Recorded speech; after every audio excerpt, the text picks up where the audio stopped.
Nikos Aliagas, en balade avec Jean Dujardin sur Europe 1.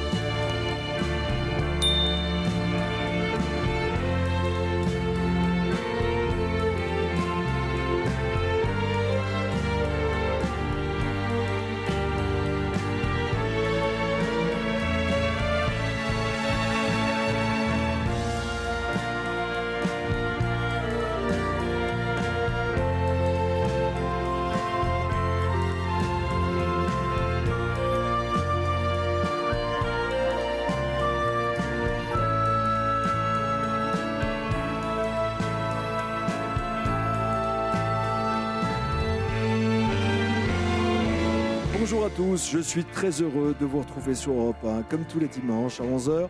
Ce matin, nous partons en balade avec un comédien dont le parcours est une véritable success story. À ses débuts, il se produit dans des petits bars, des petits cabarets, il forme une troupe avec des amis, puis devient la star quotidienne de la série télévisée Un gars, une fille sur France 2 avant d'être repéré et courtisé par le cinéma.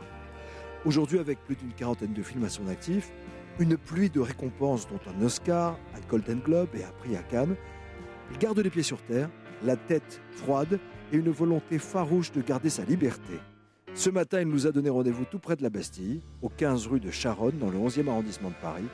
Nous partons en balade avec Jean Dujardin.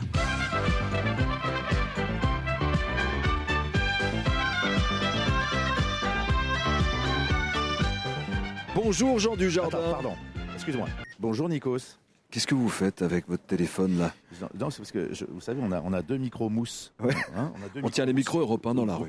Voilà, micro européen, micro mousse un peu en période, on va dire. Ouais. Et alors ça me rappelle, vous savez, cette émission... Laquelle ? Les jeux de 20 heures.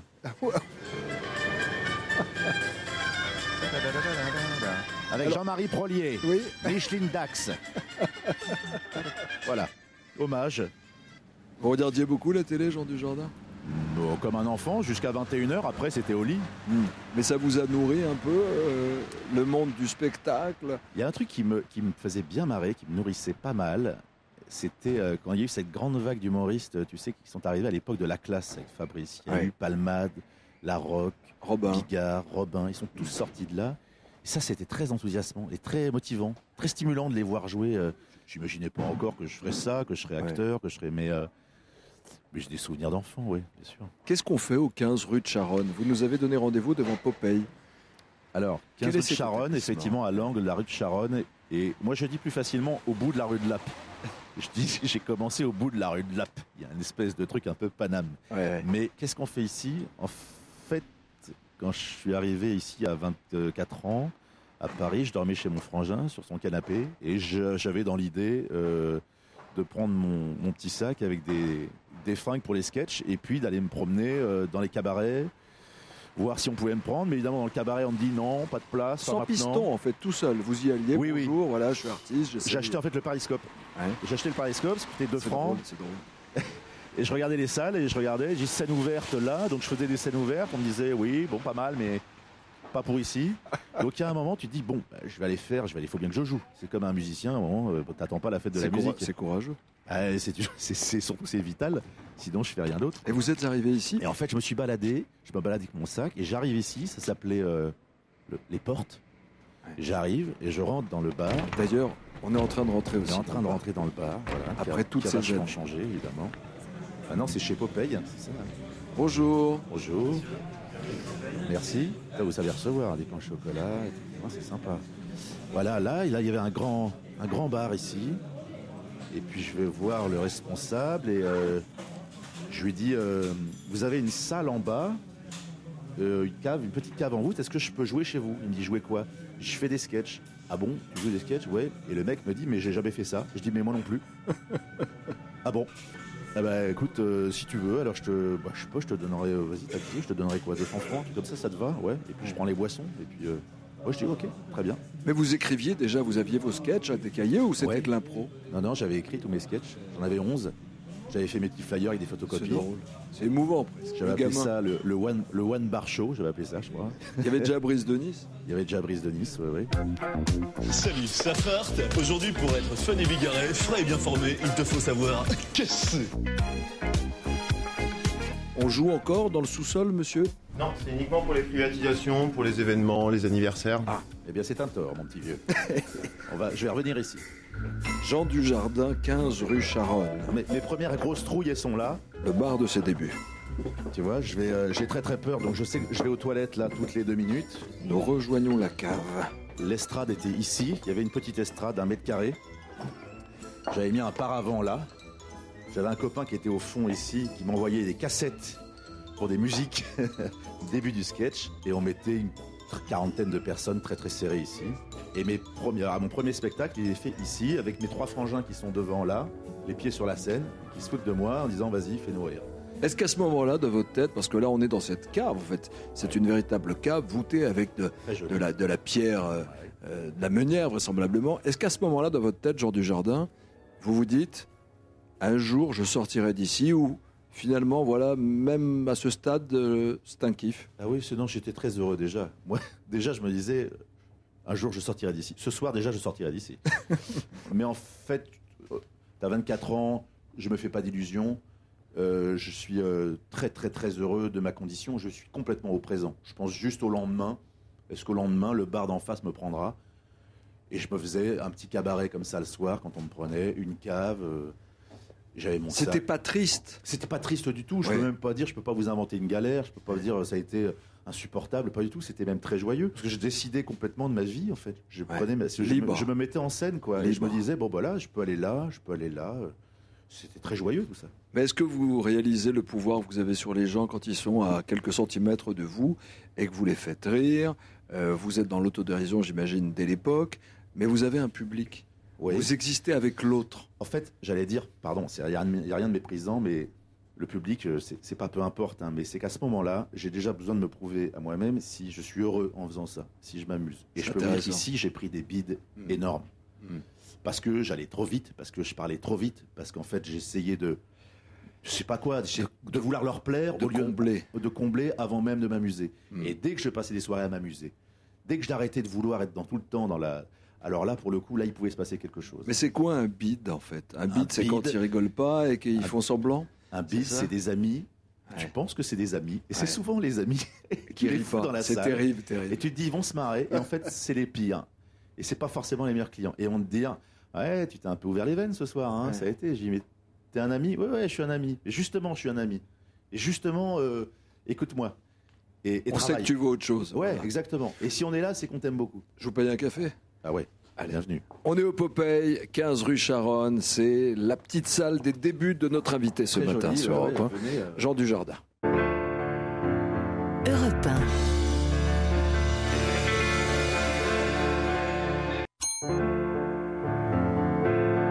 1. En balade avec Jean Dujardin sur Europe 1. Nikos Aliagas. En balade avec Jean Dujardin, on est ici chez Popeye dans le 11e arrondissement de Paris. C'est là où vous avez débuté en faisant vos premiers sketchs dans la cave de ce restaurant. Alors allez, on va s'asseoir dans la salle, on va boire un petit café et goûter à ces croissants, à ces pains au chocolat avant de poursuivre notre balade avec vous, Jean. Oui, bien sûr. Mais franchement, vous ressentez quoi en revenant ici? Je reviens toujours avec le souvenir et le bon souvenir. Enfin, j'essaie de ne jamais être trop frappé d'amnésie, ne serait-ce que pour... Et c'est sûrement une méthode, il faut se garder. C'est toujours cet adage qui revient à chaque fois, c'est quand tu sais pas où tu vas, regarde où tu viens. Ouais. Et c'est vrai que c'est un bon socle. Ça permet de te dire, déjà de sourire. C'est exactement comme en amour, quand tu te souviens de la première rencontre que tu as eue, la première rencontre avec l'être aimé.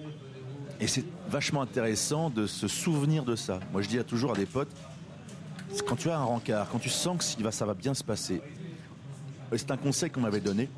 Regarde cette femme ou cet homme au ralenti. Souviens-toi de ce moment-là. Pour t'en souvenir après. Savourer le présent, mais essayer d'écarteler le temps. En fait, oui, mais surtout, c'est qu'il y a des étapes dans ta vie. Tu ne dois pas, à l'heure où forcément on va très très vite, on range vite les choses, on classe. Parce qu'on se laisse bouffer un peu par, évidemment, le temps s'est réduit. Et il y a des choses comme ça, il y a des étapes dans la vie, comme la rencontre, les naissances et les débuts. Et moi, ce début-là, si je ne passe pas la porte ici, si je ne dis pas j'ai envie de jouer, je suis pas là, je te parle pas, je sais pas qui je suis, j'en sais rien. Il y a une petite voix qui vous dit à ce moment-là? Ah oui, il y a toujours eu un truc, il y a toujours eu un... Et pourtant, je suis pas... Oui, plus mystique que ça. Non, mais Merci pour le café. Parfois, je peux être téméraire. Je me dis, tiens, il y a un truc à tenter. Je vais y aller. C'est ma vie. J'en ai qu'une. Personne m'attend. Mon père m'a dit, tu veux faire ça ? Bon, ok. Alors, n'oublie pas de... Pas d'artiste dans la famille. Non, pas du tout. Il m'a dit, souris. Souris toujours. Ça a été le meilleur des conseils de mon père. Ah, raison. Oui, souris. Souris à tout ça. Et c'est bon de se souvenir. Je suis pas du tout mélancolique d'ailleurs. Je suis pas nostalgique, mais c'est encourageant. Et d'ailleurs, tu vois, si on en parle là encore aujourd'hui, je me dis c'est peut-être aussi, forcément c'est pour des gens qui écoutent, mais c'est aussi peut-être pour des jeunes qui écoutent. Ne rêvez pas, faut pas rêver. Faut faire quoi si on rêve pas ? Faut faire. Je dis, un musicien joue, un acteur doit jouer. On te chasse, on te dit merci. Tout le spectacle est comme ça, ouais, merci d'être venu, au revoir. Pas grave, tu vas voir ailleurs. Il y aura forcément Il n'y a pas quelqu'un. d'échec dans le métier d'artiste. Si, il y en aura plein. Mais ils seront marrants. Ouais. Ils seront drôles. Tu vas les détourner. Tu vas te dire, ok, il a rien compris. Ok, c'est vrai, j'ai été mauvais. C'est pas... T'es pas la star incomprise et il n'y a pas que des cons. Non, il y aura des gens qui auront raison. Et puis ça veut dire que tu bosses pas assez. Mais tout ça est très joyeux. Et le succès aussi. Avec le succès, il faut le gérer. Ouais. Quand il arrive. Oui, ce qu'on entend, oui, effectivement. On dit, le plus dur, c'est d'arriver en haut et ensuite, c'est de rester en haut. Est-ce qu'on arrive quelque part quand on est un artiste comme vous ? Idéalement, c'est de se dire, je suis jamais arrivé en haut. Voilà. C'est jamais arrivé en haut. Il faut recommencer à chaque Exactement, fois. c'est de te dire, en fait, c'est un palier et c'est un escalier infini. Vous ne rêvez pas un jour de remonter sur une scène de café-théâtre, juste pour votre plaisir, pour le gamin qui est en vous et qui de temps en temps vous parle, juste pour partager ? Je crois pas, parce qu'en fait, Jean ? si je le faisais, je le ferais. Alors, je le ferais pas tout seul, je le ferais avec mes potes, les nous, c'est nous. Je ferais un truc comme ça. À l'ancienne. Oui, pour me souvenir. Pour avoir des sensations, c'est les parfums. Ça sera ma Madeleine, quoi. C'est retrouver des parfums et je pense qu'on le ferait tous comme ça. C'est repasser un peu par sa jeunesse. Mais je ne le referais pas. Non, parce que j'étais pas forcément... je m'estimais pas forcément très très très doué sur scène. Je faisais déjà je faisais pas du stand-up, je parlais pas aux gens. Je faisais des personnages, j'avais des univers. Donc j'étais déjà un petit peu dans du cinoche. Ça, vous n'avez pas changé. Non. Le retour du héros, c'est un personnage qui rentre du front napoléonien, Ouais. après avoir promis à une jeune femme qu'il l'épouserait, sauf qu'au moment même où il demande sa main, il doit partir faire la guerre. Exactement. Sauf qu'il ne donne pas de nouvelles, en fait. Et c'est la sœur de l'aimé qui va prétendre que vous lui écriviez. En fait. Effectivement. Vous partez en prince, vous revenez en clochard. En gros, c'est ça. Effectivement, c'est ça. Je déserte et dans l'intervalle, elle a fait de moi Un héros. un héros dans la famille, dans le village. Alors à la suite de ça, effectivement, c'est où tu te barres, où tu restes. Et si je reste, j'en profite. Et là, c'est tout le plaisir de ce genre de film d'usurpateur. Tu peux te servir, c'est-à-dire un air qu'il est bourgeois et s'occuper de leur femme. Et dans un costume d'époque, évidemment, mais on n'est pas totalement dans la comédie pour la comédie. Il y a toujours des messages comme ça entre les lignes qui font résonance au XXIe siècle, en fait. Avec les névroses de l'argent, des trucs comme ça. Le personnage pivot du film, c'est Mélanie Laurent. Hein. C'est elle qui crée. Elle crée complètement cette créature, quoi. Donc elle est féministe avant l'heure. Ouais. Elle est libre. Elle est même artiste. Elle décide d'écrire. Elle est assez contente de ce qu'elle fait. Et elle décide de ne pas forcément avoir d'époux. Elle est vraiment en avance, quoi. Et c'est vrai que le film traite de tout ça, il est assez moderne. L'idée était quand même de faire une comédie moderne et non pas une comédie en costume, parce que une comédie en costume, oui, mais le costume se délite, disparaît très rapidement au bout d'un quart d'heure, parce que nos personnages ressemblent un peu à tout le monde. C'est presque un alibi, le costume. Oui, bien sûr. À propos de Mélanie Laurent, elle a dit en sortant de tournage que c'était épuisant de faire de la comédie. C'est le cas. Et que vous êtes toujours, vous lâchez pas l'affaire, vous êtes toujours sur le qui-vive. Oui, c'est joyeux. Enfin, en tout cas, mais même dans le rythme. C'est plus sympa. C'est plus sympa d'être dans le mouvement. Enfin, moi, j'aime beaucoup ça. C'est même pas des contraintes. Quand on me dit, tu vas falloir que tu fasses faire du cheval, il va falloir que tu danses, il va falloir... Oh, j'ai très bien, vas-y, charge-moi. J'aime beaucoup ça, moi. On refait des prises. Oh oui, mais vas-y, je t'en supplie, vas-y. Je suis très heureux sur un plateau. Je sais pas que je culpabilise, mais j'ai besoin de sortir en fait de la journée ou de la semaine en me disant, on a bien travaillé, on a bien transpiré. Cette semaine, vous avez dit chez Yann Barthès que OSS 3 n'était pas loin. En tous les cas, que c'était un désir chez vous de rejouer ce personnage. Oui. On travaille dessus. J'espère un tournage peut-être début de l'année prochaine. C'est bien de discuter à la radio et de boire son café et manger son croissant et qu'on entende tout dans le micro, comme les gens qui sont chez eux. Oui, tu veux dire que je fais du bruit, c'est ça ? Non, mais j'aime bien. C'est mal élevé, je vais me faire engueuler par ma mère. Ils vous disent quoi, vos parents, aujourd'hui, après une quarantaine de films, après une notoriété assumée, construite, assise ? Est-ce qu'ils vous parlent de votre métier ou finalement vous restez juste leur enfant, Jean Dujardin ? Je reste le 4e de 4 garçons, comme ça a toujours été. Mais ils ne sont pas totalement verrouillés non plus. Ils peuvent apprécier mes films, plus ou moins, en disant celui-ci oui, celui-là je t'avoue je suis passé un peu à côté. Tout simplement des spectateurs, mais enfin je ne suis pas un acteur quand je retrouve mes parents. Je suis leur fils. Puis on parle d'autre chose. Ils vivent pas par procuration, c'est-à-dire que c'est pas mon fils tout le temps, non. Pas du tout. Jean Dujardin est avec nous en balade ce matin sur Europe 1. On va vous envoyer des photos de cette première halte ici chez Popeye, rue Charonne, que vous pouvez partager également sur Twitter avec le hashtag En balade avec. À tout de suite. Europe 1.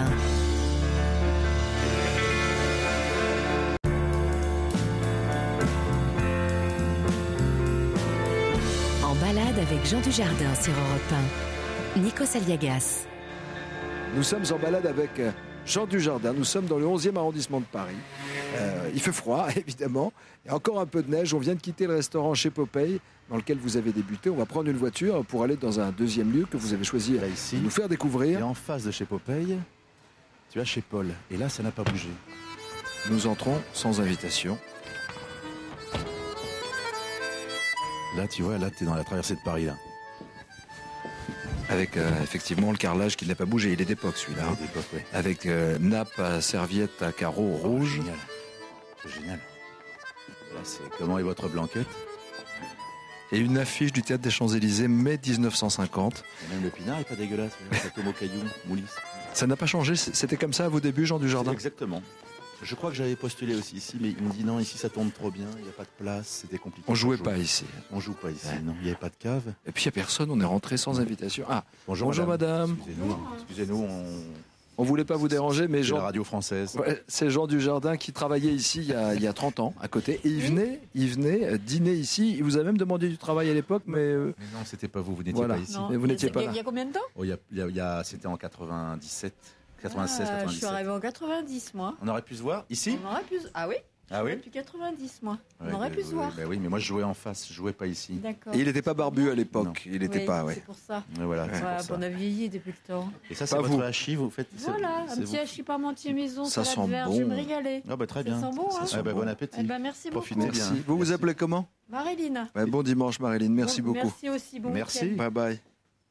On s'incruste, hein, t'as vu, c'est sympa. Et t'as vu le gratin, regarde, le gratin qui vient En de la fait, cave. Les cuisines sont en bas. Il y a un monte charge qui monte le gratin. C'est juste extraordinaire. Bonjour messieurs. Jean Dujardin est allé aux cuisines directement et ils étaient très gênés, les gens. En fait, vous êtes curieux. Oui, Tout à l'heure, vous. je suis un peu curieux, oui. Mais il y a longtemps que j'étais pas revenu ici, ça me... Bonjour. Ah bonjour. Ah voilà, alors lui on se connaît, voilà. Nous on se Oui, connaît. On se connaît depuis très longtemps. Je dirais Depuis même. très très longtemps. Je dirais même que tu as démarré grâce à nous. Exactement. Ah bah tiens, Nikos. Oui. Tu voulais la source, elle est là, la source, elle vient d'arriver. Ah, Bonjour. ça me fait trop plaisir Tu de vois, te voir. et il avait la moustache avant. Bonjour, Ça va Exact. Oui. Vous vous appelez comment, monsieur? Daniel. Daniel, vous vous souvenez de gens qui venaient frapper à votre porte ici Ah bah, et qui c'est demandaient sûr, du boulot? À côté, aux portes, il a travaillé, il a fait son premier spectacle. Ouais, ouais. J'étais bouche bée. Qui est aujourd'hui Popeye, hein. On est Qui est allé voir la aujourd'hui cave Popeye. qui n'a pas bougé. Mais ce que nous C'était moi qui disait... faisais- Donc il y tu avait es- Brigitte Fontaine, Tu es encore Farid propriétaire. Chopel, Oui, Farid Jean, Chopel, tout exact. le monde était passé. Ouais. Toute une grande époque. Ah ouais. Et Jean était venu avec rage pour venir jouer là pour appel. Non, mais Et je crois que c'est toi qui m'avais dit, c'est peut-être lui, parce que je l'ai dit tout à l'heure, j'ai dit, je peux jouer ici, et tu me dis, dans la Ah, cave, mais c'est clair. j'ai jamais fait ça, ben moi non plus. Ouais, ouais, Bah, ok, non, t'as qu'à on a jouer là. démarré, Ouais, on a ouais. démarré un peu de spectacle grâce à toi. Et t'as rasé la petite moustache. Oui, ouais, j'avais. J'ai gardé longtemps cette petite moustache Ah ouais, de j'étais The Artist. célèbre pour ça, mais mes lunettes sont toujours les mêmes. hein. Oui, les lunettes sont les mêmes, oui. Ouais, depuis le jour où j'ai trouvé ce modèle, je l'ai Ah plus ouais. jamais quitté. Tu sais, Ouais, comme un c'est petit vrai. binocle. Ah, t'as pas changé, hein? Non. Nous sommes ici chez Paul, juste en face de chez Popeye, et vous retrouvez Daniel, qui n'a pas bougé, effectivement, qui était déjà le propriétaire des lieux à l'époque. Et depuis que vous l'interviewez vous-même, mon cher Jean Dujardin, je vois qu'il tient 2 sacs. Il ne les a pas posés. Qu'y a-t-il dans vos sacs, Daniel? Du bon pain bien frais. Ah, c'est bon ça. Allez, un peu de musique. Si je vous dis Bambino, Dalida, enfin plutôt Jean Dujardin qui chante Bambino en arabe, ça vous parle? Ah bah ouais. OSS 117 avec monsieur Jean Dujardin. عينك يبكي وقلبك حنين ملك حزين ما تجيكش النوم ملك اليوم وليت مخلوم راكبين الناس تمشي في شارع هواس وكل ليلة قدام بالحار تستنى حار حبيت وزوز يا البلبل وفي بالي راك تنوم دلولي وليت محبول نزلت بس يا البعلول حبيت وزوز يا البلبل وفي بالي راك تنوم دلولي وليت محبول نزلت بس يا البعلول تلعب مزيان بلا مندولين يا ولدي بومبينو موسيقى شعل نبعتها وحلوة كيما ريحة النيل غني غني بصوت حنين يا ولدي بومبينو فهمني واش راك تتمنى لازم عيا اليوم تنسيحة حبيت وزوز يا البلبل وفي بالي راك تنوم دلولي وليت محبول نزلت بس يا البعلول حبيت وزوز يا البلبل وفي بالي راك تنوم دلولي وليت محبول نزلت بس يا البعلول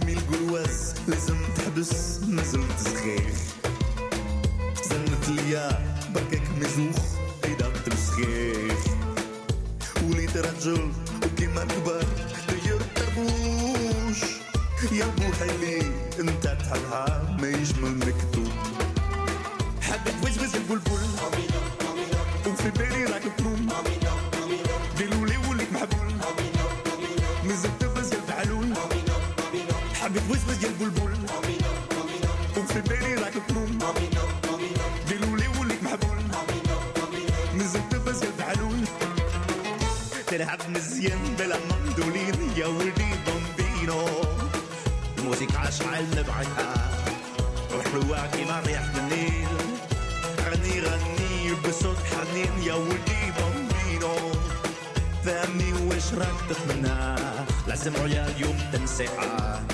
حبيت وزوز يا البلبل وفي بالي راك تنوم دلولي وليت محبول نزلت بس يا البعلول حبيت وزوز يا البلبل وفي بالي راك تنوم دلولي وليت محبول نزلت بس يا البعلول حبيت وزوز البلبل وفي بالي راك تنوم دلولي وليت محبول نزلت بس يا البعلول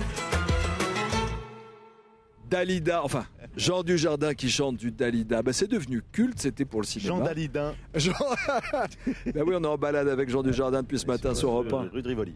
Et on est dans le taxi maintenant parce qu'on a quitté le 11e arrondissement, le quartier de Bastille, le quartier de vos débuts. On arrive place de la Concorde. Qu'est-ce que vous avez fait de plus dingue pour un rôle au cinéma, Jean? Je sais pas, une transformation physique, une cascade. Qu'est-ce qui a été le plus éprouvant ou le plus nouveau dans votre vie? Le rôle assez éprouvant, c'était en 99 francs quand il fallait prendre la place de Bec BD. Ouais. Ça, c'est pas reposant du tout. Ouais. Être à la place de Bec BD.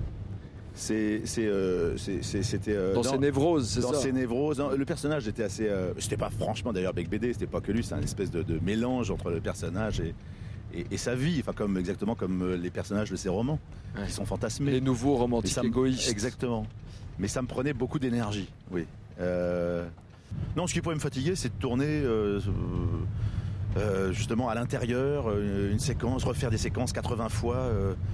Ça, c'est pas avec des marques au sol. Bah, je veux dire, il y a un moment, il y a un moment, on sait plus ce qu'on raconte, quoi. Et, les merveilleux moments, c'est aussi quand tu tournes avec Claude Lelouch, par exemple. J'anticipe un petit peu parce que nous nous rendons en fait au Club 13. Mais quand tu tournes avec Claude Lelouch pendant 20 heures dans un train en Inde, les portes sont ouvertes. C'était en Inde. Hein. Je veux dire qu'il n'y a pas de protection. Il y a une rien. grosse équipe ou c'est plutôt non, toute petite équipe, chef opérateur, son. Les quelques proches qui nous accompagnent, on est dans des espèces de wagons-lits improbables et on traverse, je sais pas, on est dans l'ouest de l'Inde et c'est... Les gens vous regardent, qu'ils comprennent pas. Et c'est formidable, oui, parce qu'on est entre le voyage, le tournage, on sait pas vraiment si on joue, si on ne joue pas, on sait à peu près quand même, mais c'est sa méthode, de nous perdre un peu, voilà. De nous perdre et de se perdre et finalement d'aller chercher ce petit lâcher-prise, quoi. Ouais. Ça, c'est des moments que j'aime beaucoup. Ça, c'est vraiment... c'est ce que je voulais en tout cas quand j'ai rencontré Claude. J'ai dit, vous savez, j'ai jamais dragué un metteur en scène, j'ai jamais appelé un metteur en scène, mais vous, je vais vous draguer.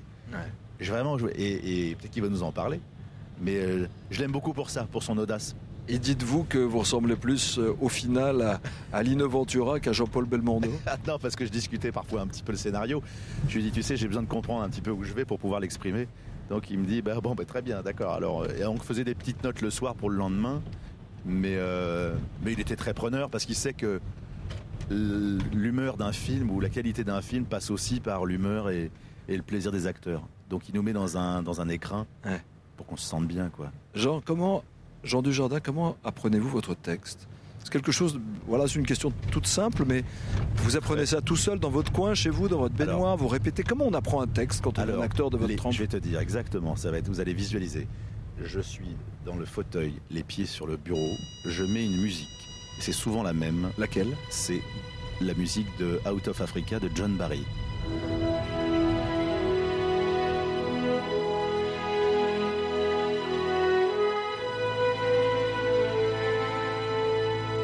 Elle est très douce, je la mets en filet comme ça au fond.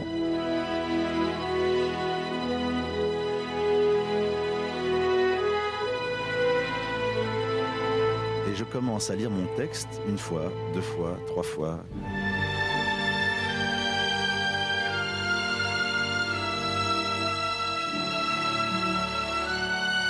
« 80 fois. Ça va durer 10 jours, 15 jours.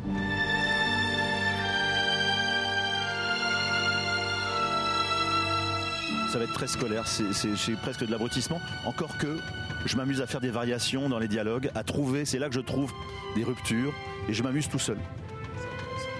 En attendant de rencontrer mon ou ma partenaire. En fait, vous gagnez du temps.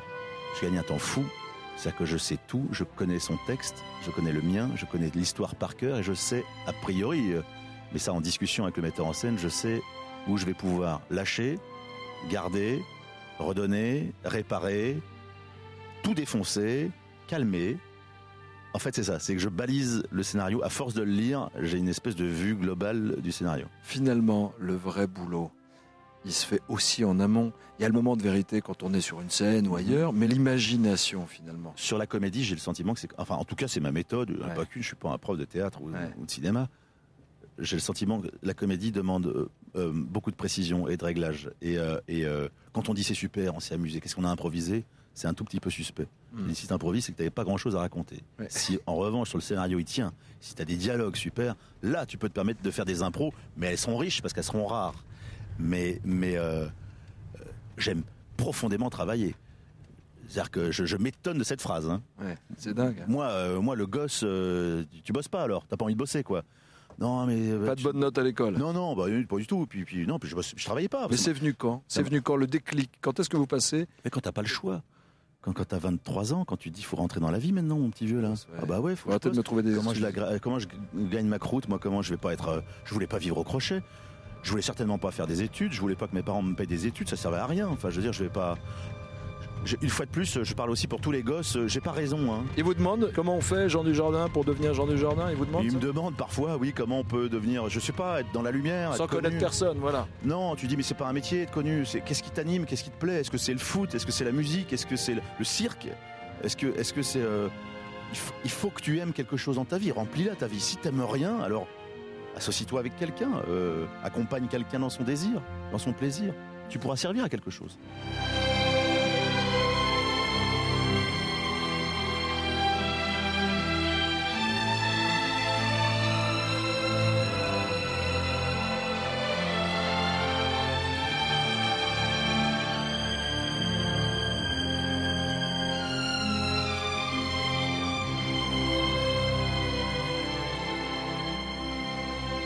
On est arrivé au 13 avenue Hoche, devant le Club 13. Merci beaucoup, monsieur. C'est là, c'est parfait, super. C'est moins Faubourg, hein, avenue Hoche. Moins Bastille, on va dire. Allez, on descend. On est au Club 13 avec Jean Dujardin, en balade avec ce matin. On vient d'arriver. On vous retrouve depuis l'intérieur. À tout de suite. Europe 1.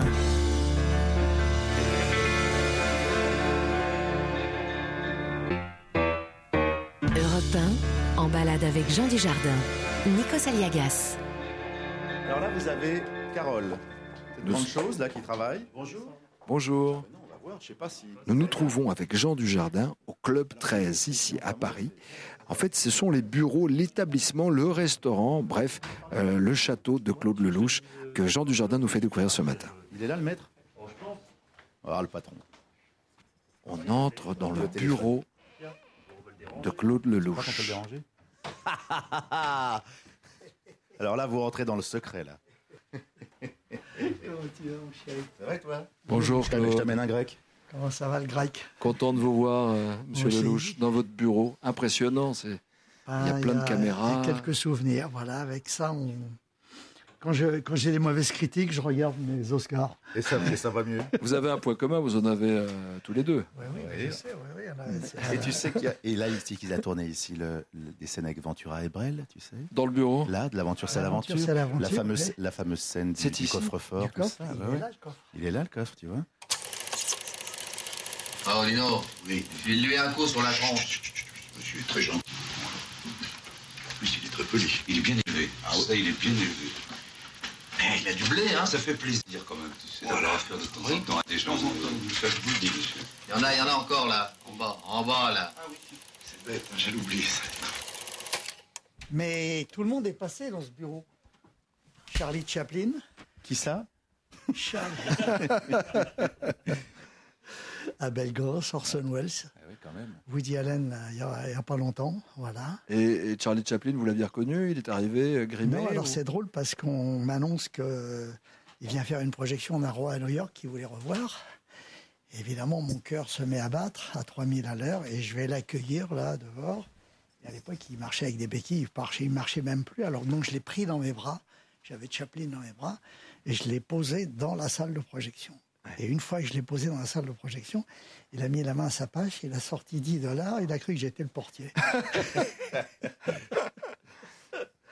Pourquoi vous avez créé cet endroit? C'était quoi le besoin premier, Claude Lelouch? C'était histoire de faire du cinéma nuit et jour, tout le temps, comme ça, voilà. Dormir, manger cinéma, voilà, et rencontrer en permanence ceux qui font ce métier, voilà. Alors, moi, je me suis toujours considéré comme un cinéaste amateur et j'avais envie de rencontrer les professionnels. Voilà. Donc ça fait 50 ans que cet endroit existe, hein, le Club 13, qui est à la fois un ciné-club, qui est à la fois un restaurant, qui est à la Karaoké fois maintenant. un karaoké, c'est vrai, et un endroit de rencontre. Ah, on va voir ça. Bah oui, Ouais. on va Ah visiter. ouais, il faut voir ça. Vous avez rencontré toutes les générations d'acteurs. Ouais. Vous êtes un peu le papa aujourd'hui du cinéma français. Quand il arrive devant votre caméra, Jean Dujardin, vous ressentez quoi? Qu'est-ce que vous retenez de la présence de Jean dans votre objectif? Je sais pas, Claude. comme si je me réincarnais.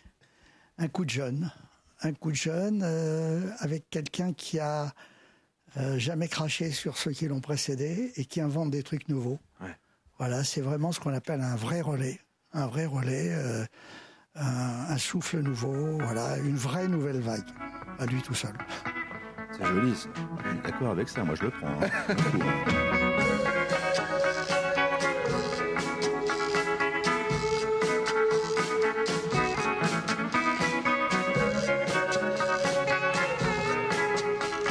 Nikos Aliagas vous emmène en balade avec Jean Dujardin sur Europe 1. Tu as 50 ans de vie, il a 50 ans de profession, de vie, de tout. C'est très émouvant, on n'en finit pas. Il faudrait une matinée pour tout regarder. C'est un musée et en même temps c'est le présent. C'est votre présent tout en étant dans le passé qui a constitué et qui a formé ce que vous êtes. Ouais, j'aime bien être dans le présent et dans les flashbacks, comme dans mes films. Je veux dire qu'à chaque fois que je dis j'aime telle et telle chose, c'est par rapport à tout ce que j'ai essayé et en comparaison. Donc, je mélange tout, et ce qui est important, c'est d'avancer. Voilà. Regarde comme c'est beau, si lui met, regarde. Jacques Tati, Jour de fête, un des plus beaux films de l'histoire du cinéma. Et puis, ou alors j'ai des trucs aussi magnifiques sur le voleur de bicyclette de Sika, qui a vraiment inventé la nouvelle vague à lui tout seul. Voilà. Et donc, voilà, je me nourris du passé, de tous ces gens qui m'ont fait aimer le cinéma. Regarde ça, là. Alors là, tout ça, ça a été refait, à neuf. Quand même un endroit sublime. Des films qu'on a tournés. Et tu regardes, il n'y a pas de ringard, là. Hein. Moi, je dis ça, il n'y a pas de ringard. Hein. Piccoli, tiens, Jean Dujardin, le génial Gérard Darmon, Jacques Dutronc. Regarde comme ils ont dû. Ça a dû être très compliqué ce tournage à Antigua. Oui, là, Antigua, ça a été un cauchemar. Un cauchemar, ça se voit. Regarde Ventura, tu vois, avec la. Ils sont dans l'eau de mer, là. Génial, cette photo. Elle est belle cette photo. Hein. Claude Lelouch, alors Jean Ouais. Dujardin, il est plus bébel ou Non, je crois que c'est un 4x4, quoi. Il est tout terrain. Ventura? Il est tout terrain. Non, moi je me promène entre Lino et Bébel avec lui. Et puis surtout, on invente des trucs nouveaux. Il invente en ce moment Jean Dujardin, vous savez. Il se réinvente lui-même. On descend un étage inférieur. Voilà, alors là, Bonjour. on est, c'est dans ce restaurant qu'on a tourné des scènes de l'aventure de la plupart de mes films et que plein de films viennent de temps en temps tourner des séquences ici. Voilà, c'est vraiment un lieu de cinoche, quoi. Et tu as les places, tu vois, là tu as la place Patrick Devers, tu as la place Ventura, tu as la place... Parce que c'est un La vrai Belle Gance. restaurant, c'est-à-dire qu'on peut. En plus, c'est un vrai On restaurant. peut venir et déjeuner tous dans les votre jours, établissement tous les jours, on peut venir déjeuner, Même croiser. ce dimanche. Ben oui. Voilà, c'est vraiment un lieu de rencontre. C'est fait pour que les gens se rencontrent. Tu vas avoir ta carte de membre, Nikos, même. Ah oui, Oui. je peux avoir ma Tu carte peux avoir de ta membre carte de membre. Qu'est-ce que je dois faire? La demander. Tu demandes poliment à Monsieur Claude. Ah, c'est joli, pas mal. Voilà, Un piano. Ça, c'est Du quoi? jazz. Qu'est-ce qui c'est d'un passe? film à l'autre, tu Un sais. film à l'autre, ouais. Passe, donc c'est des extraits de tous les films qu'on a Ah, fait. c'est génial. Et Des films compiles. des écrans Voilà. plasma sur des vitres. C'est là que c'est sur ces écrans qu'on peut chanter le karaoké. Ah, c'est ici. Donc, C'est là, voilà. après Derrière ces le murs, restaurant. là, il y a le karaoké tous les samedis soirs, jeudi, vendredi et samedi. à faire alors. Voilà, à à partir de 10 recommander. heures du soir. On sera là. Et les salles de projection? Elles sont toujours là, elles sont en activité. Il y a la grande et la petite. Alors on va découvrir les salles de projection avec vous, Claude Lelouch, puisqu'on est dans votre établissement et notre invité ce matin, Jean Dujardin. Nous sommes en balade jusqu'à midi. Europe 1.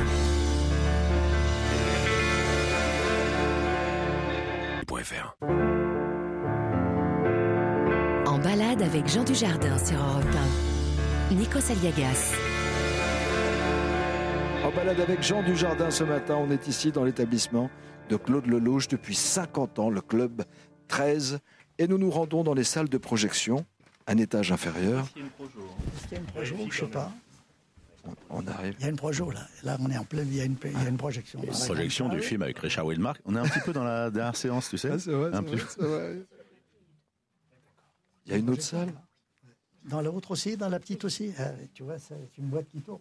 C'est bien, c'est bon, c'est Ah, bien. oui, oui. Vous projetez vos films en général, les films que vous produisez? Non, ou ça peut être- comme c'est un lieu public, un lieu de rencontre, tous les gens qui sortent des films font leurs avant-premières ici. Et la presse, en général, les projections de presse ont lieu ici.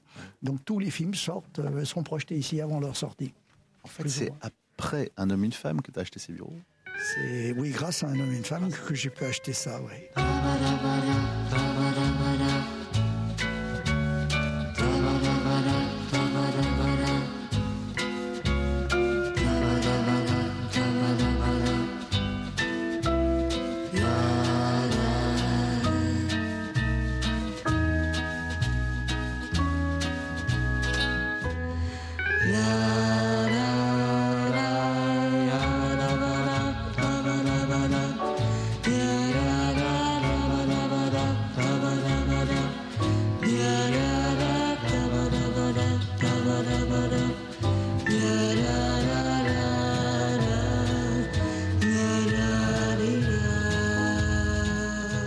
Est-ce que c'est vrai qu'au début, un homme et une femme, personne n'en voulait? C'est vrai.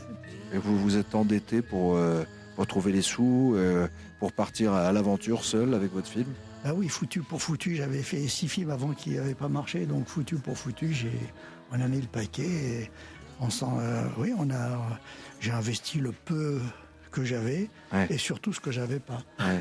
Ce qui est intéressant, c'est la conviction intime dans votre métier. C'est un terme que vous aimez. Vous en aviez parlé dans cet ouvrage, cet abécédaire où vous racontiez un peu. Oui, les à un moment donné, il y a des choses dont on est relativement enthousiaste. Et donc, à chaque fois que j'ai ces parfums d'enthousiasme, je mets le paquet. Voilà, La conviction intime, c'est-à-dire que même si on se plante, c'est pas grave, mais j'ai la conviction qu'il faut y aller. À un moment donné, on a quelqu'un qui vous a chuchoté à l'oreille qu'il faut y aller et on y va. C'est qui, ce quelqu'un? Je posais la même question à Jean Dujardin. C'est le quand grand il a metteur commencé. en scène, Ouais. celui qui arrive à mettre en scène 7 milliards de gens. Ouais.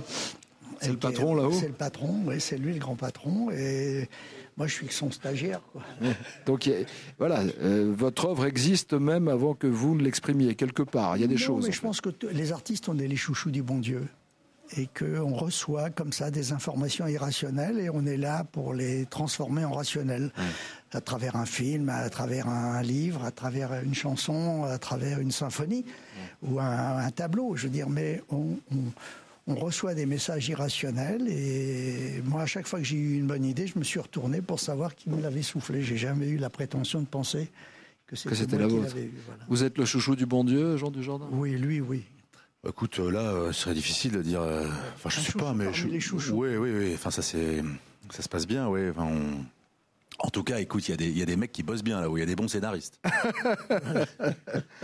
Il y a toutes les bobines d'ailleurs quand on entre dans ce couloir en allant vers l'autre salle de projection. Vos bobines qui sont sous-clés derrière des armoires. Oui, parce que ces bobines maintenant sont devenues des musées puisque on projette pratiquement plus comme numérique. On pourrait les projeter. Ah oui, il y a ici tout ce qu'il faut pour projeter. C'est vrai, vous avez gardé le... Ah oui, on peut projeter du 35, du 60, le matériel d'avant, du 16, du 8 mm. Tous les formats sont possibles ici. Extraordinaire. Voilà la fameuse cabine de projection.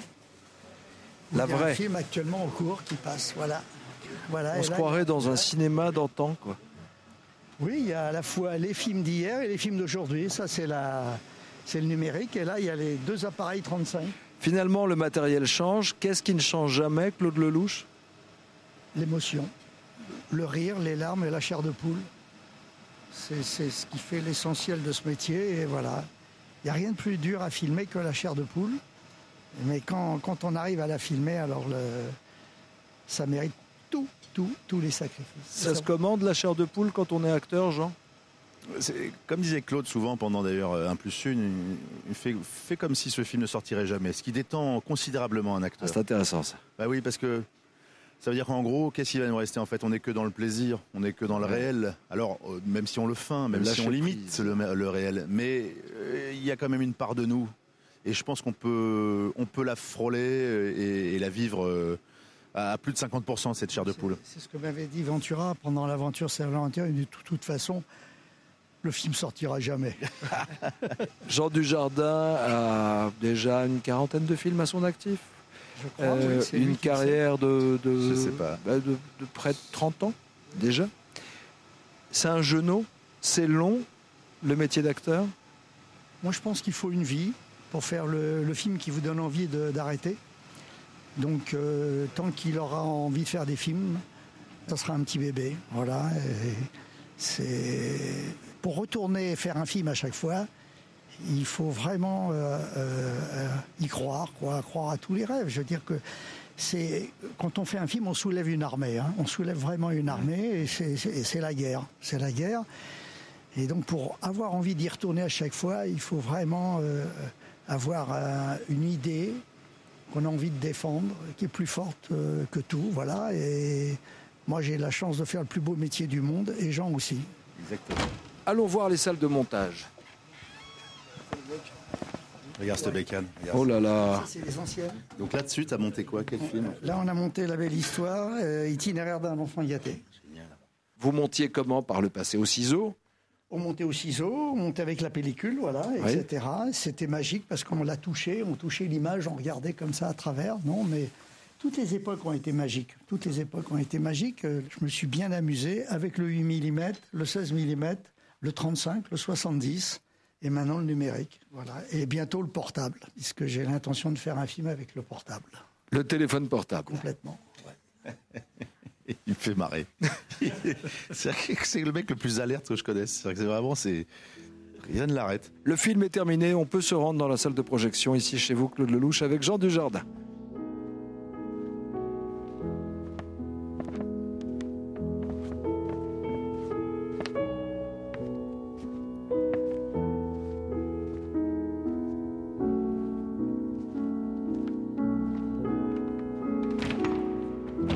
Voilà. Voilà la salle de projection. La voici, feutrée, grande salle. Inaritu, enfin ils sont tous venus ici, Woody Allen, Coppola. Ouais, que des ringards, quoi. Et Jean Dujardin. Et Jean Dujardin qui a vu la première fois, j'imagine, le film, votre film, celui sur lequel vous avez travaillé ensemble, dans cette salle. On en a vu quelques-uns ici. Il y a des projections autres. Il n'y a pas que les films de Claude d'ailleurs. Il y a plein de films ici la semaine. Ah non, si avec les films de Lelouch, je serais ruiné. Merci Claude Lelouch de nous avoir reçus, puisque c'était la balade de Jean Dujardin. On a commencé dans un café-théâtre, même pas théâtre, c'est un café-cave dans lequel il jouait il y a 30 ans. Et puis au fil de nos pérégrinations dans la capitale, nous sommes arrivés chez vous, dans le temple d'un très grand, peut-être du plus grand cinéaste français. Merci infiniment. Si vous voulez passer un bon moment au cinéma en famille, vous évader, chers auditeurs, pendant 1h30 dans un vaudeville très drôle, très réussi, au dénouement inattendu, courez voir dès mercredi le retour du héros réalisé par Laurent Tirard et vous, Jean Dujardin, avec la formidable Mélanie Laurent et une troupe d'acteurs tout aussi juste dans leur rôle. Un grand bravo et merci Jean Dujardin. Merci à vous Nikos. Merci à Claire Dutronc, Nicolas Baudin, Julien Or pour la réalisation de cette émission. On se retrouve dimanche prochain. D'ici là, je vous souhaite une bonne semaine et je vous laisse avec Mathieu Noël et les meilleurs moments de Rien ne s'oppose à midi. Très bon après-midi sur Europe 1. Merci de votre fidélité et bon dimanche à tous.